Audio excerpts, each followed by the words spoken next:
Jessica thought she had formed an unbreakable bond. But in a single second, everything changed forever. Emergency response team, what's the situation? We need an ambulance now. A trainer's been pulled under. This is what happens when the creature you trust most suddenly turns on you. Jessica Radcliffe was no thrill seeker. She was a marine biologist, a perfectionist, someone who believed that understanding and routine could tame even the most powerful predator. And for years, it seemed like she was right. Every day, she stepped into a tank with a 12,000-pound killer whale named Mallow. They danced, performed, trusted each other. Children laughed, cameras flashed, and behind the glass, no one questioned it. Until one day, in front of a sold-out crowd, everything changed. No warning, no misstep, just a sudden snap, a shift in the water, and then a silence so loud it swallowed the stadium whole. Why did Mallow, the orca she trained and loved, suddenly attack? Was it instinct, revenge, or something even darker no one dared to say out loud? This is the horrifying final story of Jessica Radcliffe, and it will change how you see animal entertainment forever. She trusted him. More than that, she loved him. Not just as a performer, not as a wild animal, but as a partner, as family. He was the centerpiece of the park, the headliner, the main event, the orca that brought in thousands of guests each week. He performed flawlessly for years, until one day, in front of a full crowd of families, children, and cameras, that trust was shattered. In seconds, what should have been a joyful performance turned into a nightmare. Screams replaced cheers.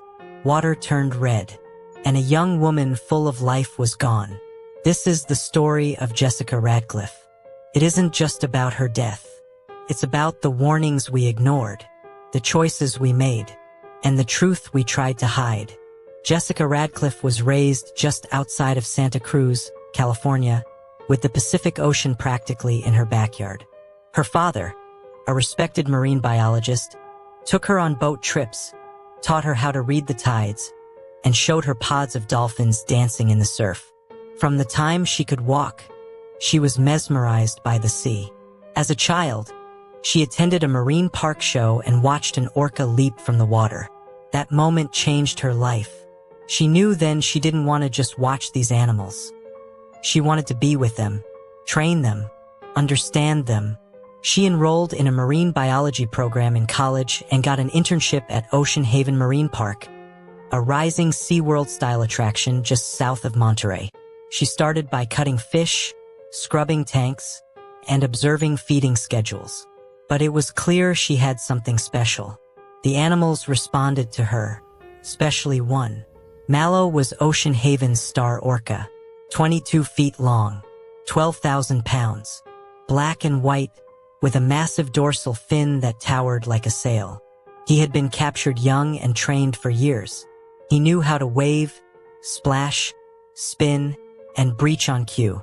But he was also temperamental. Other trainers said he was unpredictable, that some days he would flat out ignore commands, or slap his tail against the tank when agitated. But with Jessica, he was different. She was young, only 21, but she understood him. She knew his body language, his mood changes, and even his feeding preferences. While others struggled to handle him, Jessica seemed to calm him. Within a year, she was promoted to lead orca trainer. She called Mallow her big boy. She believed in their bond. She believed that love and routine had tamed him. But orcas are not pets. They are predators, and that bond, as deep as it was still human-made. Over time, cracks began to show. Mallow became more aggressive during feeding sessions. He once lunged at another trainer, forcing them to leap back. He ignored whistle cues and slammed into the tank walls, hard enough to echo through the stadium. One junior trainer filed an internal incident report. Another requested that Mallow be pulled from the live water work. But management dismissed the concerns. It was the busy season. Mallow was the park's biggest draw. And Jessica? She wasn't blind to it. She noted some of his odd behavior in her log, but she believed he would never hurt her. She told a coworker the week before the tragedy, "He's just moody lately, but we're okay. He knows me." But wild instincts don't vanish. They wait, and sometimes they snap. July 6, 2011. A sunny afternoon in California. Ocean Haven was packed. The stadium was filled with over 2,000 guests, families, school groups, tourists. People clutched ice cream cones, cameras, and stuffed Orca toys.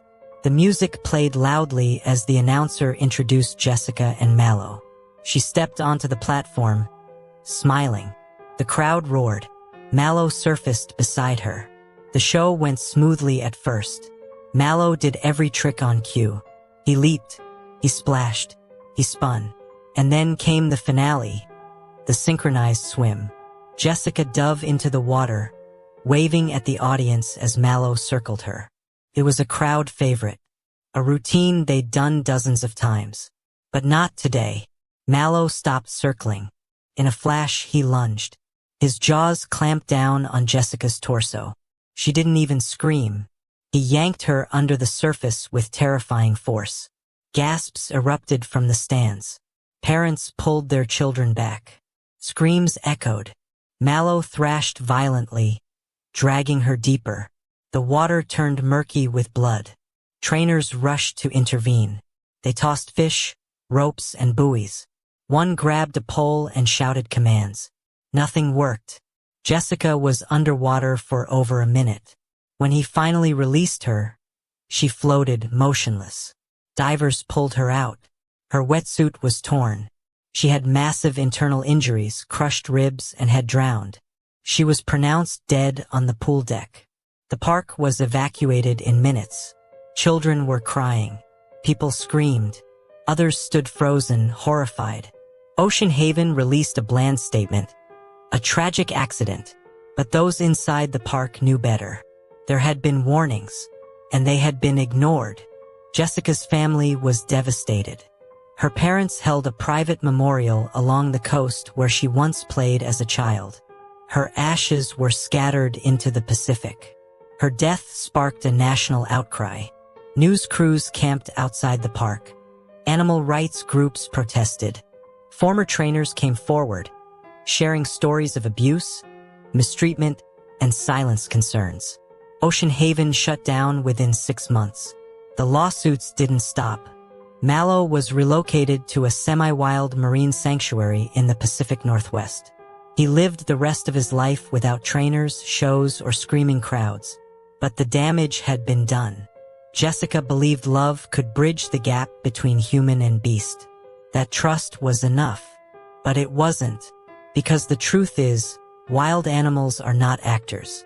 They are not entertainers. They are not ours. Jessica Radcliffe was talented, brave, and passionate. She gave her heart to the ocean. But the ocean doesn't return guarantees. What happened to her wasn't just a freak accident. It was the result of ignoring instincts, silencing warnings, and assuming nature can be controlled. This isn't just a story of a trainer and an orca. It's a warning. When we cage the wild for entertainment, eventually the wild reminds us who it really is. Rest in peace, Jessica. Your story will never be forgotten.